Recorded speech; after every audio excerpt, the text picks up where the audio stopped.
Hi, everyone. On today's episode, we get to hear from Ashley, an intended mother who shares her powerful and deeply personal story of navigating a desire to adopt, but a call that led her on her own journey as she struggled with infertility and ultimately chose the path to surrogacy. In this episode, Ashley opens up about the emotional highs and lows of her journey through failed fertility treatments, miscarriage heartbreaks, and the decision to pursue surrogacy, which led her to the arrival of her beautiful son, Hawk.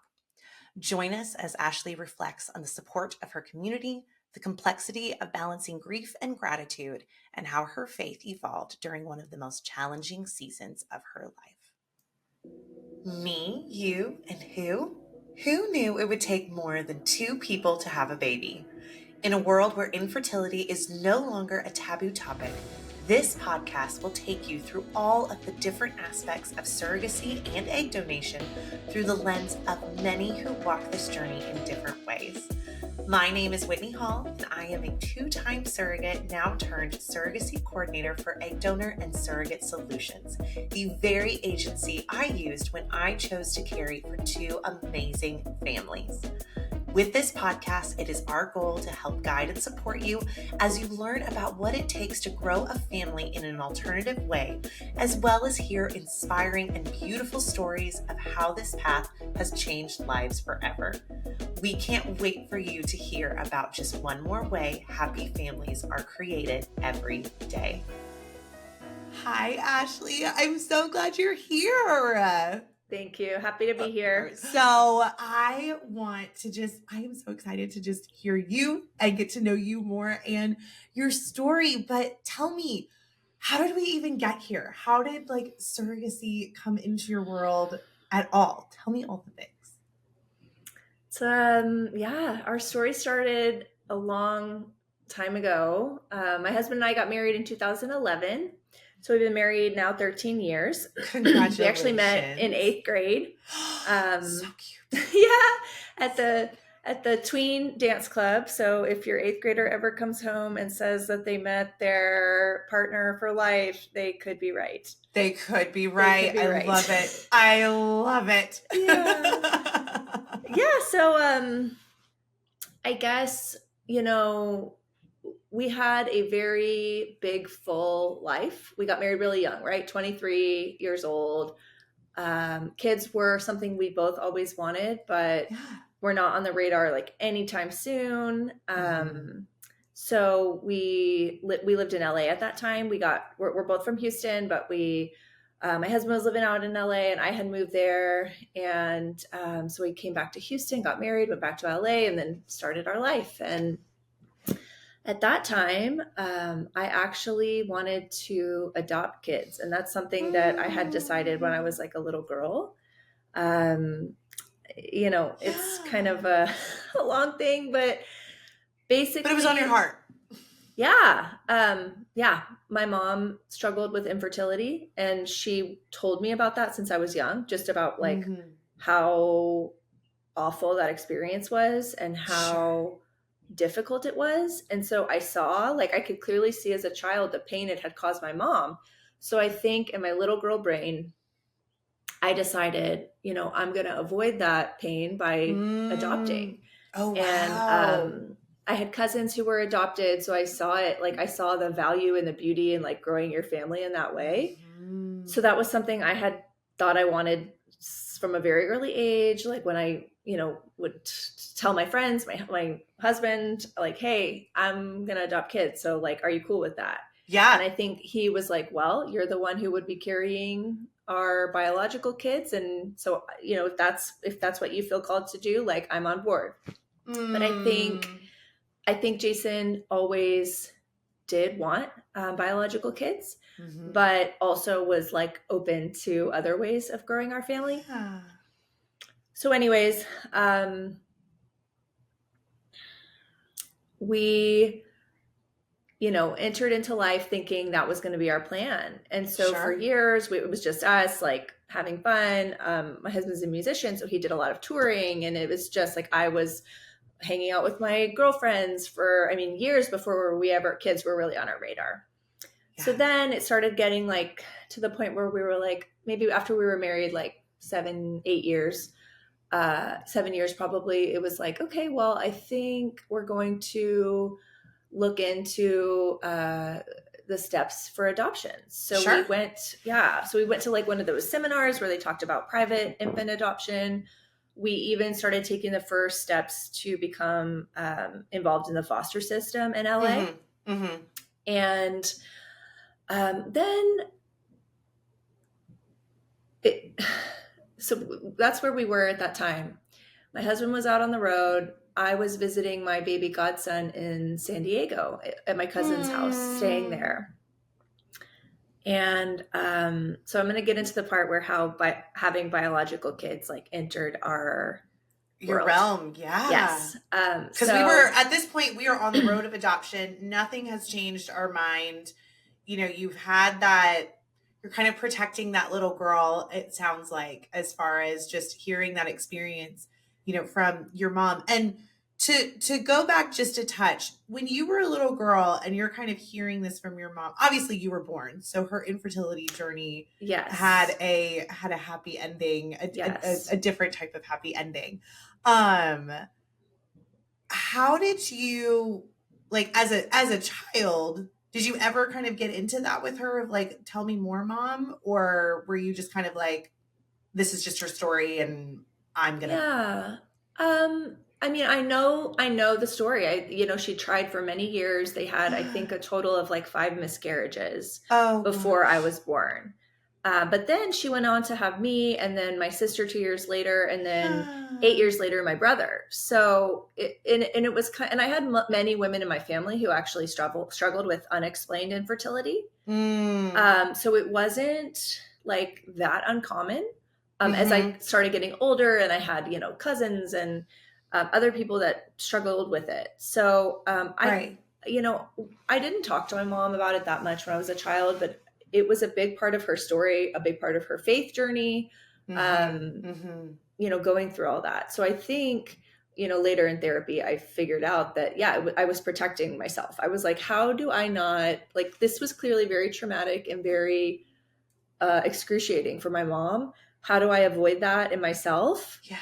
And you're like witnessing it over and over and over again too with, other members of your family. Absolutely. Yeah. Yeah. So, and the funny thing, I mean, adoption is not a painless journey, right? No. So I think as a kid, it's just, but like I said, I had cousins that were adopted, so I saw like the beauty and the value in growing your family that way, and I was like, it's admirable. It's like, I don't know, I just felt in my heart that that's what I wanted for multiple reasons. So but you're in San Diego, you're visiting your sweet little baby godson. I'm visiting my godson. Happened. Yeah. And then, so I don't know, I go to sleep. I'm there by myself. My husband's out on the road. I go to sleep. I can't sleep. I'm very restless and anxious and like pacing in this room. And I have this like experience that's very, very intense. I don't know that I've had anything like it since, but whether you think it was God, the universe, destiny, whatever, for me, it's the Holy Spirit spoke to me through me, like writing a poem, which I had never, ever written a poem. I never written anything. I thought poetry was for losers, to be honest. So the Holy Spirit spoke to me through me writing a poem. And I was like, what just happened to me? It was a very much like word vomit experience where I was like, whoa, that was it just felt not earthly, like a out of body, I don't know. But anyways, so I read through what I had just written, and I was like, oh my gosh, this is about childbirth. Oh wow. Yeah. And it wasn't so explicit where if you didn't know what was going on in my head, you may not read it and think, oh, that's about childbirth. But it was about something like big change, big. So when I read it, I knew that it was about, it was a message that I felt like that God was saying that he wanted me to try to have biological children. So I was very confused, very angry after that, because I was like, I had a plan that involved me not getting hurt and me not having to go through what my mom went through, and involved, you know, a very admirable way to grow your family. Like, why would you? And so I was very, you know, I called my husband and I told him what happened, and he was like, you wrote a poem? Like, that was like, he was really caught up on that. And just kind of was in shock, but I think he realized the weight of what had just happened to us, or to me. And so he was like, you know, supportive, but like, let's just debrief when I get home. So yeah, I mean, I was grieving. I was angry because I felt like so confused. Like, why would you tell me since I was a little girl to adopt kids and then drop this bomb in my life where there's already not that many people in the world who are open to adoption? And I was also angry that he changed my mind, if you will. Like, I was like, there's already so many people trying to have bio kids. Why can't I be one of the people who want to adopt one of the kids in the world who need a forever family? So I was very angry at God, and also just confused. So then my husband gets home and we kind of just sit in it, and I'm not ready to talk about it. So then probably almost a year goes by of me marinating in this and thinking about it. And he just doesn't really say anything. Like, at this point, we're like probably 30 years old. And then we go on a vacation, and I like have too much wine one night. And as all good conversations start. Yes, right. And we're talking, and I say, Jason, I think I want to have biological kids. And he's like, I know, me too. I was just waiting for you to tell me. I was waiting for you to be ready. So, at any point in time during this, because it sounds like you had just kind of resigned yourself to the fact that this was just going to be difficult. Did you ever think it wasn't? Or did you kind of already know, no, this is going to be a long road, I just know it? I don't necessarily think I knew it was going to be a long road. That was my biggest fear, for sure. My biggest fear was becoming one of these women who wanted to have a baby so bad and couldn't. I mean, to be honest, like, I was like almost ashamed to want it so bad and not have it, because I just thought, like, there's more to life than having a baby. Like, we have a very full life, but at the same time, I wanted it more than anything in the world. Yeah. You know, does that make sense? Like, it makes total sense. I didn't want to be that woman. But low key, I think in my heart, like, that's what I wanted more than anything. Yeah, for sure. Well, again, you were protecting yourself. Yeah. Yeah. No, that makes sense.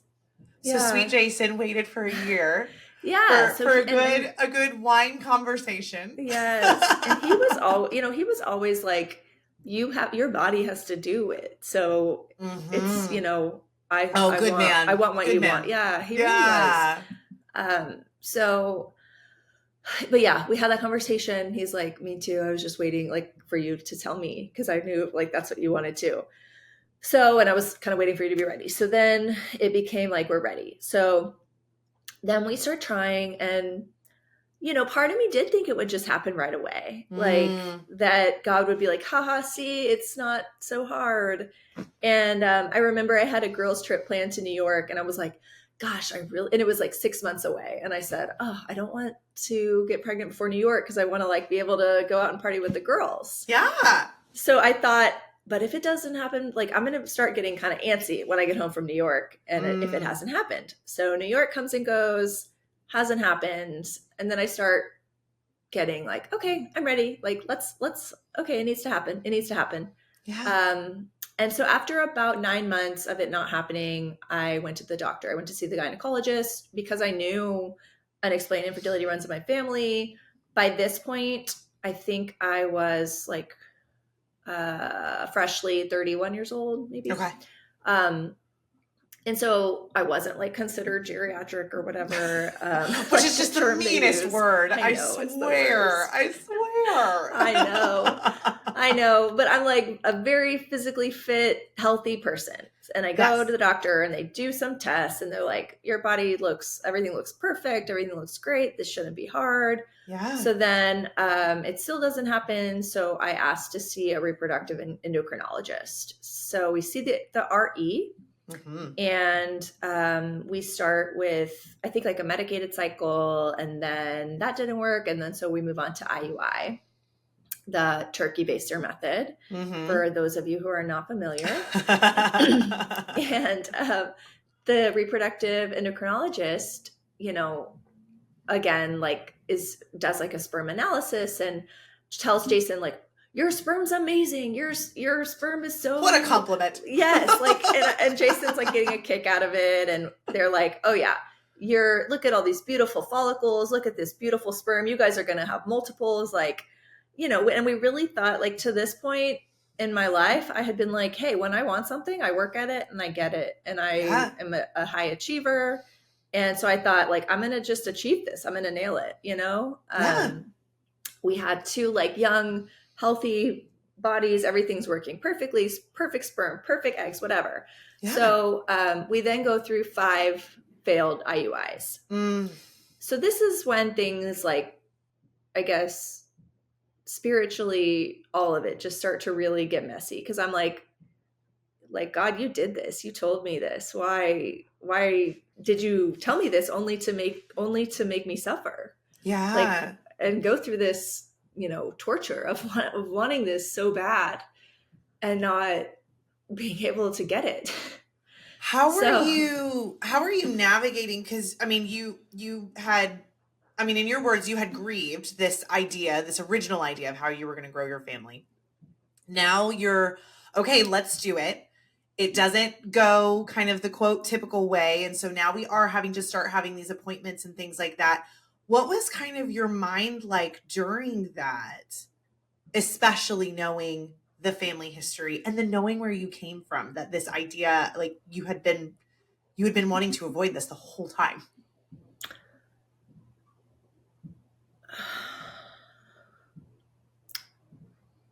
I think I was just, I was terrified. I was terrified that my worst fear was going to come true. Sure. Which was, wanting this so bad and not having it be an easy road. Yeah. And so, I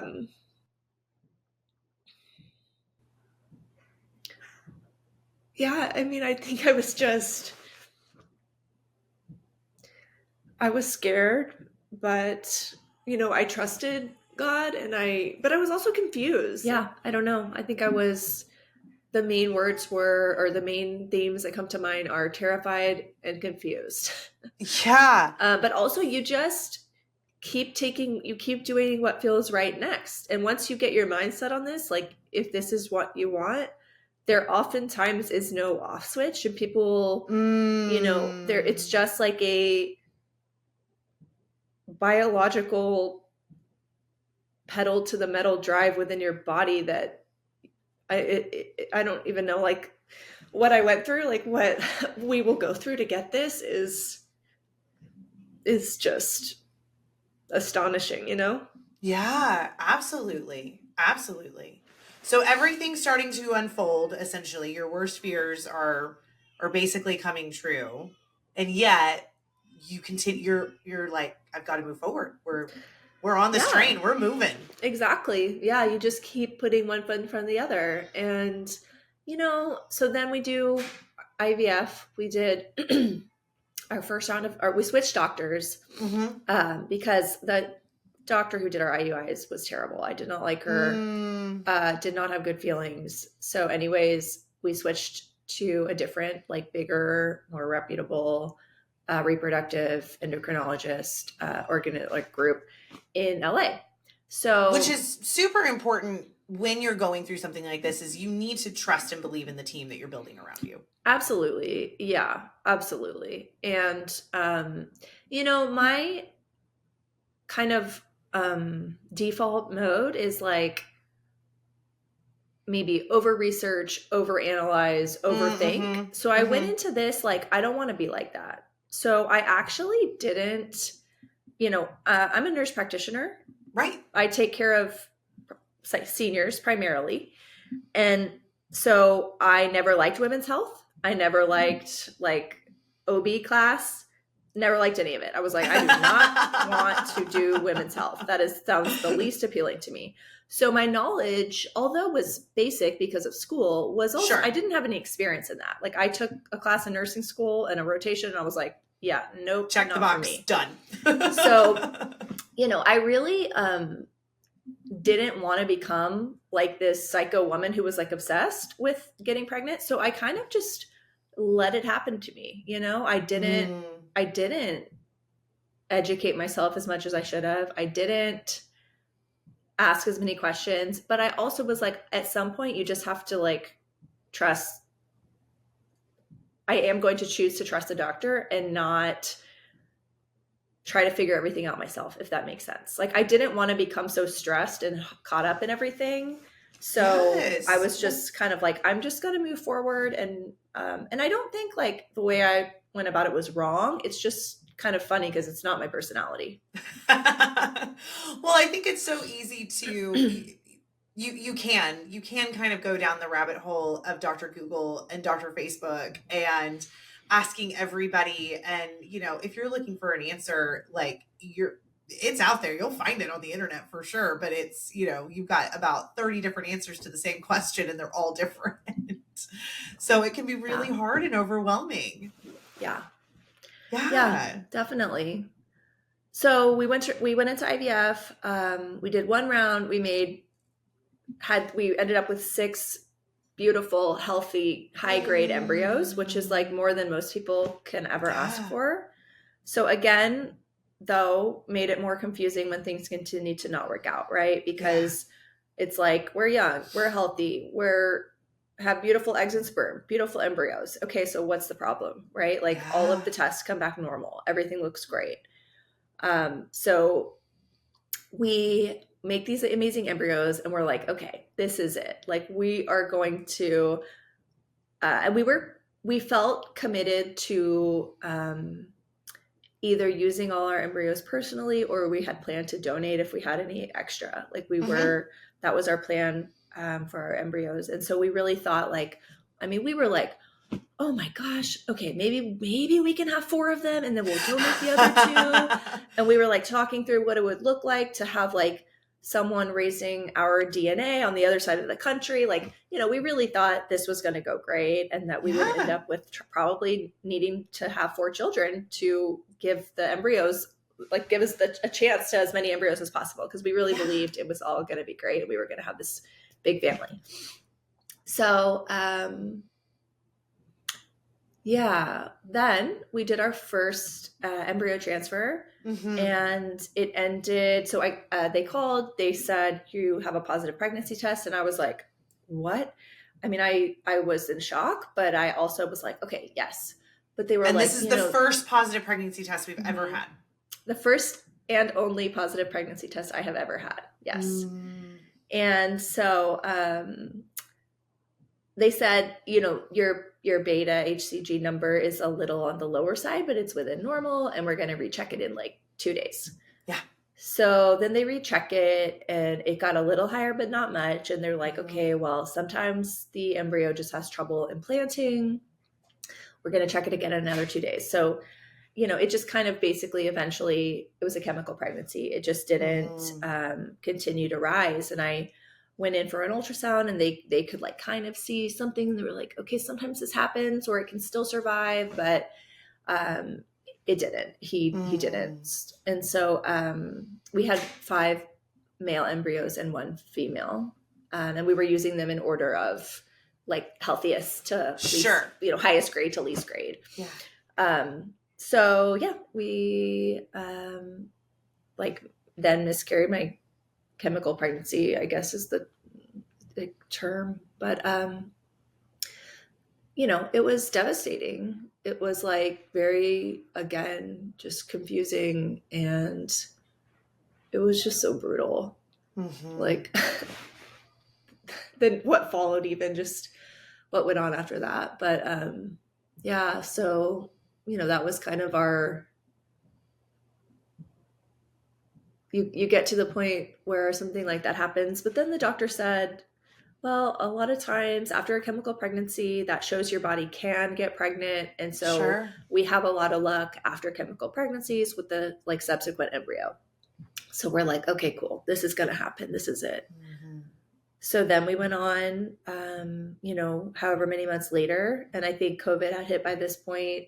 So there was just more protocols, but then we went on to transfer our second one. And that was just, it didn't work. It was like a flat no. So then we had been talking about moving to Austin from LA for many years. Like at this point, we had been married, I don't know, like 10 years probably. And had been always talking about moving to Austin. And so finally we were like, it's time, we're going to move to Austin. So we moved to Austin and we moved our embryos with us. At this point, we had 4 embryos left. And we went to Austin. And we got plugged in with a new fertility place. So by now, this is our 4th doctor because we had the gynecologist who did my initial tests. Right. The doctor who did my IUIs that I did not like, my group in LA, which I liked, but we didn't have success with, obviously. And now the new place in Austin. Right. So I had an ERA, the endometrial receptor test to basically figure out if perhaps we were transferring the embryo on a day that like my body wasn't as primed, which I think there's still, I'm not sure like how scientifically backed ERAs really are. But anyways, we got a date. Yeah, lots of schools of thought on all of the Exactly. things. Exactly. But like when you're at that point, you're like, try anything. Sure. I don't care. Yeah, absolutely. So they did the ERA and they're like, oh, well, we've been transferring a day too late or whatever it was, a day too early. I don't remember. And all we need to do is just give it one more day. So, wow. Right. I'm like, oh, great. This is the reason that this is done. Working. Exactly. Yeah. So, and at this point too, I had like started acupuncture and I'd like, really, really cleaned up my diet. I'm like gluten-free, whatever, like all like just avoiding no more everything. Wine. No more. Just being like so healthy, even though I already was a healthy person. Right. And I'm like doing yoga. I like stopped doing CrossFit because it was like, maybe I'm doing too high impact of exercise. I'm like going to do low impact and keep my stress levels down and like, anyways, all the things. So, then we did our 3rd embryo transfer, which was also, so at this point we had lost 2 boys. This is our 3rd boy. And we did our 3rd embryo transfer and it didn't work. It was just a totally negative test again. So, at this point I'm my faith is like a house of cards that has fallen. And I still am like hanging on by a thread to my beliefs, but I am just like, and I'm writing a lot of poetry by this point too. She's a complete loser at this point and is totally a poet now. Exactly. Yeah, totally. I mean, infertility has changed like the core of who I am so much, so dramatically. It's quite like, I don't know. It's incredible. Yeah. But I'm writing a lot of poetry to like cope with my pain and to just also deal with the confusion and questions I have like for God, about God, all of it. So, then then we went into our 4th embryo transfer. And by this time I'm like, I got to cut back at work. My job's too stressful. So I cut back my hours and I am just like, the healthiest person. And I'm like, I'm going to just achieve this. Okay. I'm going to fix everything. I'm going to take like going to acupuncture all the time. I mean, spent tens of thousands of dollars just on making my body a perfect temple. I'm like visualizing the embryo implanting. I'm like doing the meditation of doing like everything, manifesting. I'm like, it's happening. Yeah. So then it, and people would say things like, only when you really give it to God, or only when you stop wanting it so bad or let it go, then it'll happen. So yeah. Those platitudes come from such a wonderful place, and yet when you're in the midst of it. And yet.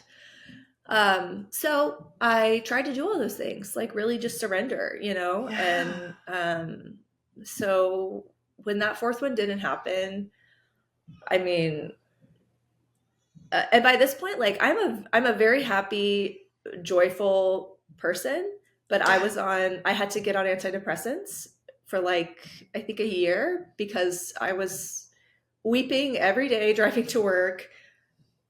I was suffering. I really was suffering. Yeah. And it's just, even now, so hard to. Well, so much was happening. It was your biggest fear coming to reality. Yeah. So then the fourth one doesn't work. And yeah, it was just hell. But I called my husband and I'm like, I think he was out on the road again. And I'm like, I want a dog. I have a lot of maternal energy and I want a Great Dane, and I want a Great Dane like tomorrow. And I want like the biggest dog they buy, just to like swallow me with love, and I can give all of my parenting energy to this puppy. So we got a puppy, and it was so healing and so wonderful. Oh, and, love that puppy energy. Yes, I recommend, if you're struggling with infertility, getting a puppy does help. It does. I love that. Yeah, it doesn't fix everything or heal you, but it helps a lot. So then we got a puppy, and I put all my maternal energy, and I was like, the best dog, Mom. And by this point, I just knew I was done. I had done like absolutely everything my body could possibly do, and my soul. Like I could not take anymore to try to get this. So that's when I knew that we needed to switch to surrogacy. And it's something we had thought about even before. And after our third failure, our doctor was like, I think, and during that time, I had like, before our fourth, I had a hysteroscopy to like explore. They removed polyps. So I thought, the polyps, that's what's wrong. Right. I changed doctors again within my group because I wasn't super in love with the first one. So this is now my fifth doctor. And with the fourth transfer. So yeah. Anyways, I don't remember where I was. Well, that's, I feel like you're already on a difficult journey, and it seems like with every single point, there was just this, it's like, it's just this one thing. And it's this one, and it just keeps you hoping and keeps you going. And then it's devastating every time. Yeah. And now you're like, okay, so we are still on the path of biological children. We still have these two embryos. Surrogacy is now the talk. How are you and Jason navigating switching from knowing you're done, you have reached your limit, you've done everything you possibly can physically, emotionally do? How are you guys navigating all of a sudden that switch? Was it a relief? Was it even more scary? Like what was that? No, it was a relief. It was like a huge relief. And I think probably for Jason too, because he was suffering too. And a lot of his suffering was like watching his wife suffer. Yeah. And, he wanted this too, but I don't think, it didn't hurt him like it hurt me. And so I think when I said I got like, really, I can't do, like, my body's so done. Mm-hmm. I think we both felt relief. And, like, I had peace about it. Like, I wasn't angry at my body. I was like, my body's incredible. Like, I can do amazing things. Yeah. I really can. And like, what I don't feel like, I never felt like ashamed that I couldn't do it or that I couldn't like carry. I felt like I wanted to, like I wished I could have, or I wish my body could have done it. But like, I had a lot of grace and love for my body. And so, yeah, it just seemed like the right, easy next step forward. That was like, and once I officially was like, oh my gosh, I can be done. I was able to just, I don't know, be kind of myself again, like get off like get off antidepressants. And I just felt like me, because the past 4 years had been taken over by like constant hormones and, just what it does to your body, all those treatments, like the weight gain, the mental turmoil, just all of it. Like it's a lot. So, yeah, I just felt like I was more myself again. And it was a huge relief to officially know I was done and that I had given it like all I could give it and I had nothing left to give, and that was okay. Yeah. So then I was attending, at some point I was attending a free infertility support group with Resolve, the agency Resolve, and somebody in that group suggested Fertility Rally, and I got plugged in. This was actually prior to my fourth transfer, I think, and it got plugged in at Fertility Rally, like support group, which has amazing resources and amazing groups that meet weekly for women struggling through this stuff. And infertility was so lonely. It was so brutally lonely for so long until I got plugged in that group. But yeah, so then through some woman in that group, knew someone who had used you guys' agency. And so that's how, like, I was given 3 agencies that were like, worked with families in Austin.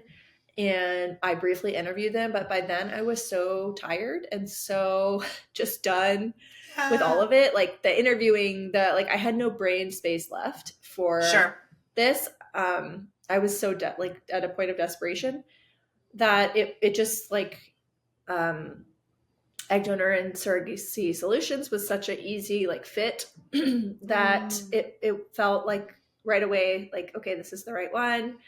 And then from there, like, just after everything going wrong for 4 years, from the moment we like got with the agency, and then when we matched with Christine, our surrogate, like everything just went so smooth and has night and day difference. Yeah, it's really, really, really bizarre how it all went down, and just what a different experience it was, once I could finally be done. So as you're kind of, okay, you have this relief that we're done. Now we're on this new road. What was that like? I mean, obviously it was night and day difference. Everything went so smooth. How was it whenever you were going through that matching process? When you first met Christine, what was that like being in that position versus where you had come from? I think, there's this, you kind of expect like we potentially are going to wait a really long time for a match. And I think it happened in like just under 3 months or something. Like it was pretty quick. And so it was just like this crazy excitement, and is this real? Like someone really wants to have our baby? Like really? Yeah. Like there's people who want to do that. Like, and after I had been through what I had been through, I was like, why would anyone volunteer their body for this process? Like truly, it's crazy. But so we did the whole awkward like first date thing, right? With the blind date where everybody talks about a uterus. Yeah. Yes. And so we're in there with Christine and James, her husband, and it just feels really natural, like right off the bat, where it's like it just felt like easy. And they we liked them, you know, and Yeah. it, for as awkward as like the situation was, they just made it easy. And so we Mm. felt obviously like so thankful that A, she would do this, B, she would pick us. Um, yeah, that she was willing to, and so we always had it like in our head, this frame of mind of like, it's her body, you know, she's doing this for us, but I need to value her autonomy as a person and what she Mm-hmm. is willing to put her body through. You know, like having been, I just had a different perspective having been through what I had been through, if that Yeah. makes sense. Yeah. Um, anyways, I just was, we were so grateful. Mm. Okay, so you have your, in the matching process, you get to have, the awkward blind date, and then everybody kind of decides to move forward and everything. When did you guys meet in person, and how was that? So the first time we met in person was when she came down for medical clearance. Yeah. So her and her husband came to Austin, and you know, it's like a little bit of awkwardness, like, so you're gonna have our baby, nice to meet you. Yeah, but you know, like she's just so steady. She's so, I don't know, the word that always comes to mind is just steady. You know, like I love I that just, word. I yeah, love and that. I think I felt so unsteady for so Yeah. long, and even through this, she was so grounding and like peaceful, and it just felt Mm. like it felt like I just felt I had so much confidence in her from the beginning. Yeah. Oh, that's beautiful. You had so much confidence, and it sounds like so much trust in that steady overall. Yeah, I did. Yeah, I did have a lot of trust, and it just felt like I think I just had a peace that I never quite felt with when it was me trying to do this. And it was Mm. part of like, you know, I'm kind of a control freak, and the thing about fertility is like the amount of work you put in does not equal what comes out, Yeah. and that's really hard pill to swallow for a high achieving person. Sure. And yeah, so I did have a lot of trust, and so we met like at medical clearance, and everything just went well. We did the site clearance, the lawyers, you know, there was like a little bit of back and forth with the lawyers, but other than that, the whole process was quite smooth. And Yeah. then she we did she came back again for the transfer when it was time after we Yeah. were cleared. And you know, we got to hang with her and James, and I feel like she was so cute. Like she had like the pineapple socks and Yes. like the board that was like transfer day, and like wanted to do, because this, Yeah. and I had to remind myself like, oh my gosh, she's not jaded like me. And I kind of was like, how charming that she thinks this is actually going to work. Like she doesn't know that Mm. when Jason and I have try to have a baby, it ends in pain and pain, and the answer is no. Yeah. So I kind of, you know, she was hopeful and confident, and I just had to like let her and let everyone else be that for me, because I'm not sure I felt any of that. I just, you know, we had four failed transfers in, by this point we're like almost at 5 years of trying. And I was like, you know, she doesn't know, like we're about to ruin her life too, because that's just what comes when Jason and I try to have a baby. Oh, Ashley. So I'm glad she you know, wanted to take the pictures and had the boards and all that, because otherwise the day would have come and gone with like nothing, you know. No documentation. Yeah. Yeah. So then she got her labs drawn. I guess it was a Thursday, and I thought we were going to have the results on Friday. We both did. And I think she got them done in an area that had to get overnighted to like a larger city to have the blood drawn or something. Okay. Because Friday comes and we don't have the test results, and Oh gosh. our coordinator's like, okay, I thought we were going to have them by Friday, but now we have to wait till Monday. And I'm just dying. Like, and she had secretly been testing and I knew she was going to. And I was like, don't tell me. Right. And actually, through my whole journey, I never once took a pregnancy test before the blood test. Oh, wow. Yeah, because a lot of people will test, after the transfer Absolutely. right away. But I was like, I just want the official blood level. So I never ever took a pregnancy test or anything like through my transfers. So so it's like Friday night, I think, and I'm like, Christine, you have to tell me. I can't wait till Monday. Yeah. And she's like, wait, but are you sure? Because I thought you didn't want me to tell you. And I'm like, well, I did it, but now I do because we're not going to find the results out. Yes, exactly. So then she sends a picture and of the positive pregnancy test, and she's like, it's positive. And I'm just like on the floor sobbing, me and Jason, and kind of just in disbelief. Yeah. And then from there is just, we had a very natural relationship, I would say. And that's like what we wanted. Jason and I have a lot of friends that are really dear to us. We have a lot of family.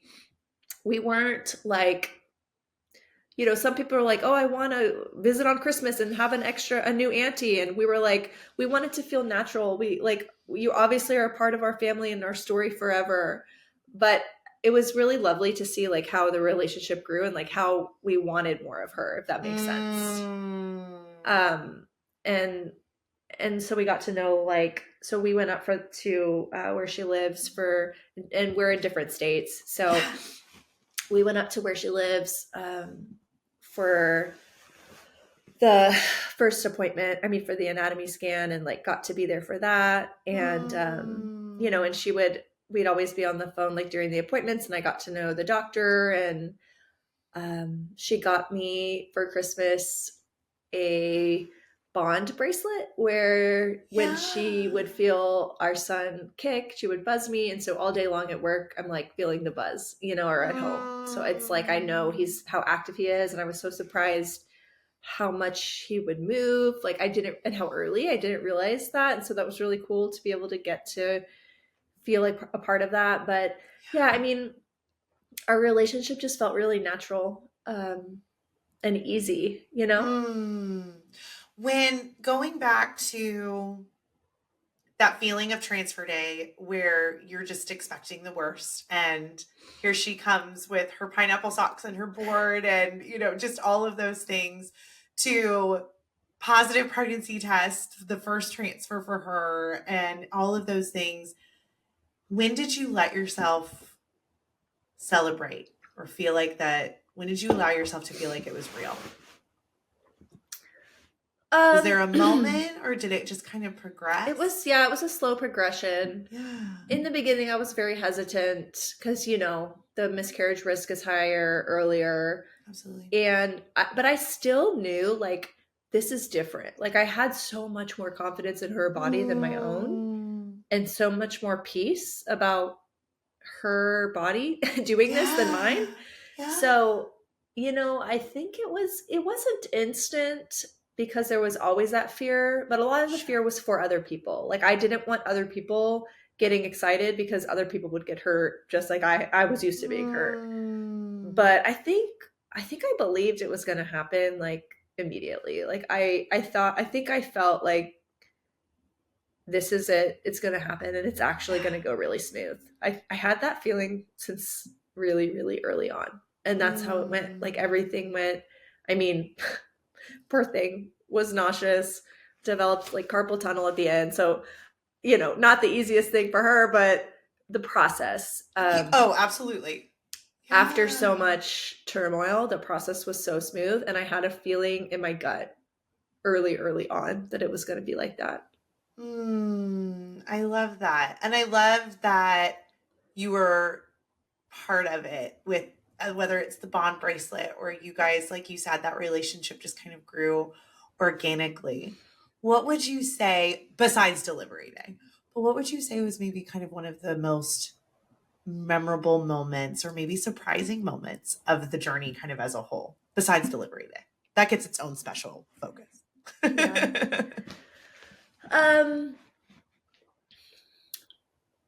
I think, at one point we were up in her state and it was like a little family gathering for her son's birthday and we got to go. And her like family members had like knitted blankets and things for our son. And just, her mother-in-law at some point was like, she ate healthier during this pregnancy than she ever ate in any of her pregnancies. Just understanding like what a sacrifice it was for her entire family and like how it's so much bigger than like just us. And, her kids having to go to school and explain that their mom's pregnant with someone else's baby. And like her husband, James, is like hilarious. He like made a joke at his work, like, yeah, my wife's pregnant and it's not even my baby. That's right. Just like just seeing like in real life how it affected the rest of her family in, I think mostly like good ways. It just felt like it was so much bigger than us. Yeah, it's interesting that you use the word her family sacrificed, but it sounds, everything I'm hearing from you, it sounds like her family celebrated. Yeah, her family celebrated this, like all of these things. They did, yes, but I do think like it is a sacrifice. Oh, sure, yeah. Absolutely, right? Yeah, for the ultimate amazing moment that is. Yeah, like it's something you do. It's a joyful sacrifice, I think. Like, but I don't know. I just felt it was really cool to see like the ripples of how our son just affected so many people. Yeah, so cared for by so many. Yeah, absolutely. Okay, so we get to the big day, delivery day. Tell me everything. Yeah, I mean, it was incredible. You guys were in a different state. Yeah. How was, when did we get there? Christine has two amazing kids and they were both born through C-section. So we knew we were planning a C-section. So we had planned to come up a schedule. I appreciated that. Yeah. So we planned to come up a couple days early and just kind of hang, and we took some photos with her family, which I'm so thankful for. And just all these little things that I probably wouldn't have thought of because the process was still so delicate, like, I don't know. I just, I was hesitant in a lot of ways, but yeah. So we originally thought that only I would be in the delivery room. Well, in the beginning, she had said when we were like very early on in the process that she wanted her husband in the delivery room. She was very anxious about having surgery and she wanted her husband. I was like, totally makes sense, of course. And then like towards the end of the pregnancy, she was like, hey, we talked about it and I actually would like you in there. And I was like, oh my gosh, are you serious? So we thought it was going to be the two of us. And then like right when we're about to roll back the day of our son's birth, the doctor's like, they're like, oh, the doctor made an exception.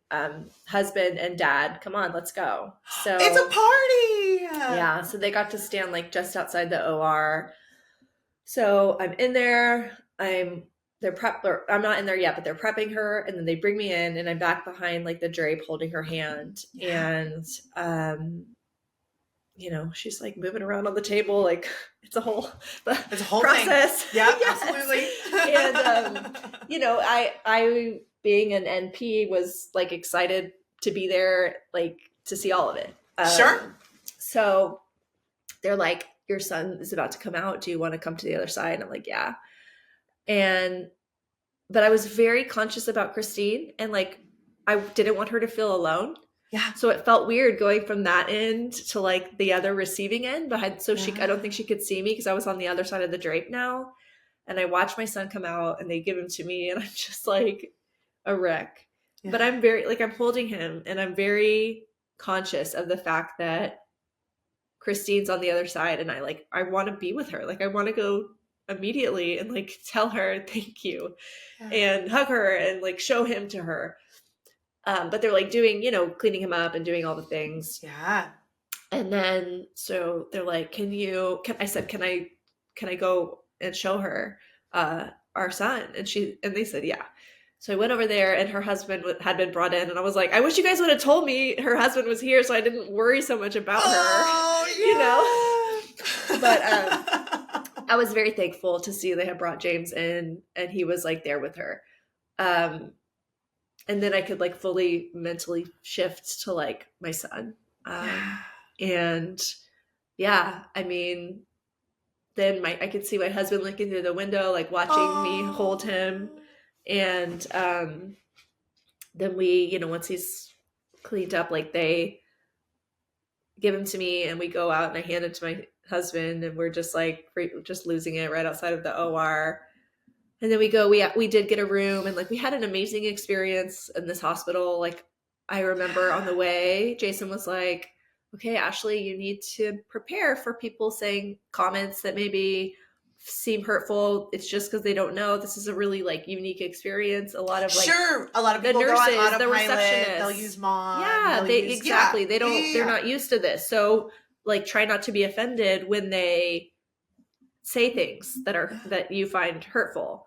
And like, that really didn't happen. It really didn't. Like, everyone was so kind and intentional, and like, maybe there was a couple terms, and I would just like gently correct and be like, hey, it's called this or whatever.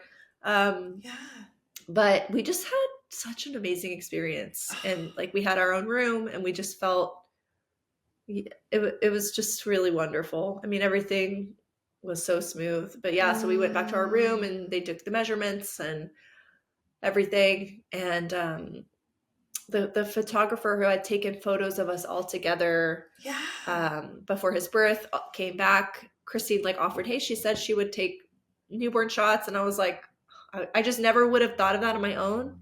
So I'm really glad that I did that, said yes. So they came, they took photos, and then we took them to meet Christine a few hours later, and my mom was there. And the next day, like, Jason's dad came up and my dad came up, and yeah, I mean, he got to meet her two kids, and it was just amazing. That's beautiful. All those people that have been loving him and making blankets and just all of those things. Yeah, it's just that full circle moment. Oh, I love that. That's beautiful. As you're going through this, you had been writing poetry through your own, just process, and then you're processing through just the journey as a whole. Did you feel like, as you were holding him, that you could finally celebrate? Yes. Yes, I did. Yeah. But it's funny, like, even now you hear me tell my story, I focus so much on what we went through to get him, because that is the complete version of our story. Yes. Like, and I felt, even in the midst of it, I felt like it was really important to keep telling our story before we had the happy ending, because we do have the happy ending now, but like, not everybody gets that. Not every person who enters into this will end up with a healthy earthside baby. And like, that's the reality. So I feel just so grateful to Christine. Like, her pictures all over his nursery. I've been working on his like baby book, and she's just all over it. Like, I went back to work, and like, most everyone knew, because I was very open about it. But I mean, people will be like, you have a 4-month-old, you look great. And I'm like, thanks. I know I didn't carry him, but and I'll explain, like, I love telling people about what she did for us. I love telling people about just like the beauty that surrogacy is. And I feel really lucky that we got to have him this way. But it was at a huge cost, a huge cost. Yeah. You mentioned before, your faith is so important to you. And, I think you said it was a It was a shoestring at one point. How has your faith grown, changed, morphed, being in the spot that you're in now? Getting to look back on that happy ending. If you're willing to share. Yeah, no, I think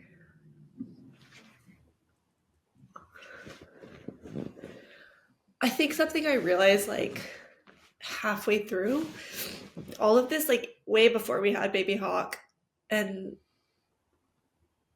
when I still didn't know what the outcome would be, was like, and I didn't want to love the promise more than I love the promise keeper. And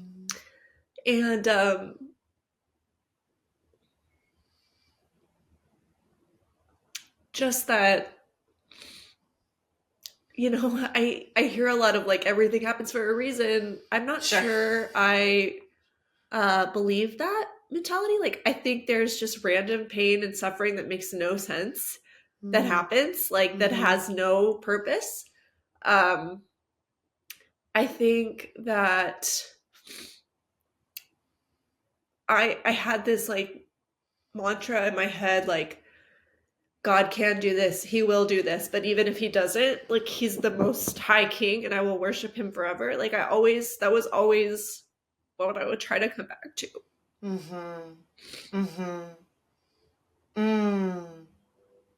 That's beautiful. That's beautiful. And so raw and so vulnerable, because it's so easy to get lost when you're in the midst of going to acupuncture 5 times a day and drinking all of the juice and working out and all of the things. And now, and you keep moving forward and you're on this infertility train that just never seems to stop. And it's beautiful that you had that bedrock. Yeah. I mean, on my best days, but there was a lot of anger and a lot of like, you know, really raw poetry that happened, and just, I mean, I still like don't understand like why it went down like this, you know? And, you know, one thing that's important is like having my rainbow baby, having baby Hawk here. It doesn't, obviously, as you can see, I told you I'm a crier, but it doesn't negate or take away all my suffering. And I still am confused about why I'm forever changed by that suffering, forever changed. And so just like having a baby finally after 5 years doesn't take away everything that's happened to me. And our story is like so complex, which is why I'm always like, I don't know. I saw so many women with strollers with babies where I assumed it was easy. And so anytime someone comments, I'm like, thank you. It was years of hardship to get him here, but here he is. You know, like I can never just celebrate without acknowledging the hardship, if that makes sense. But I don't think it's a bad thing. I just think that's how I feel. I don't think that's a bad thing at all. And I mean, you know, I won't get on the soapbox for too long, but I have always said it's never those random questions of like, oh, well, when are you going to have kids? Or, you know, oh, wow, you have a 4-month-old, you look great. Like, people just need to be so aware of their words, because they just don't know the full impact. You don't know the full story. And even though your path to get there was such a roller coaster, I think both of the happiness and the hardship can coexist. And yeah, definitely. Yeah. And the fact that you were brave enough to be that vulnerable and be the person that's willing to say it, instead of just someone who kind of smiles and just knows. And there's room for both of it. But the fact that you are choosing to do that, I think, is amazing. Thank you. Okay. You have already you've shared so much and have been so vulnerable. What would you, just after being on this journey and being on this side of the story, is there any advice that you would give to any intended parents or maybe even GCs? Or is there anything you would want to say to day one, Ashley? I mean, I think I've said, a lot of it already. Not every the amount of work you put in does not equal what you get out. Yeah. Not everyone's story will end with an earthside baby. Mm-hmm. You'll know when you're done. You'll know when your body is like tapped the F out and you can't do anymore. And like, that's totally fine. And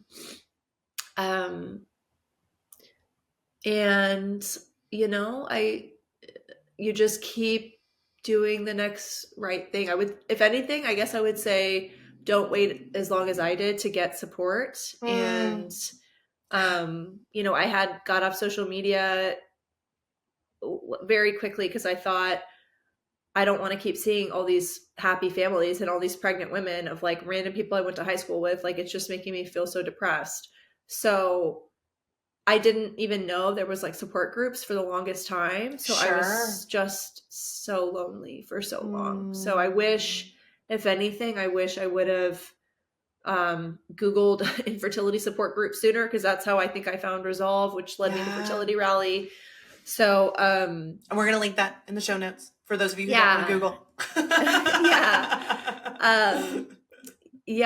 I think that would be the main. Oh, and also, I mean, as I said too, like, I still grieve the 4 losses we had. I still, like, especially now that baby Hawk is here and I see what those 4 potential babies would have been. My husband and I both like look at him and we're just like, wow, there was 4 others before him too. Yeah. And I think it makes us just so grateful for him. So like it had to be him, but also we grieve the 4 that were lost before him. Yeah. Well, it's that layer. It's just all of those layers. Yeah, absolutely. Okay, my last question, and it's a fun one for anyone who knows me, and you've just seen me sip on this the whole time, but I have a very codependent relationship with coffee. And so I always love to ask the question, what filled your cup today? Literally or figuratively, what was the thing that filled your cup?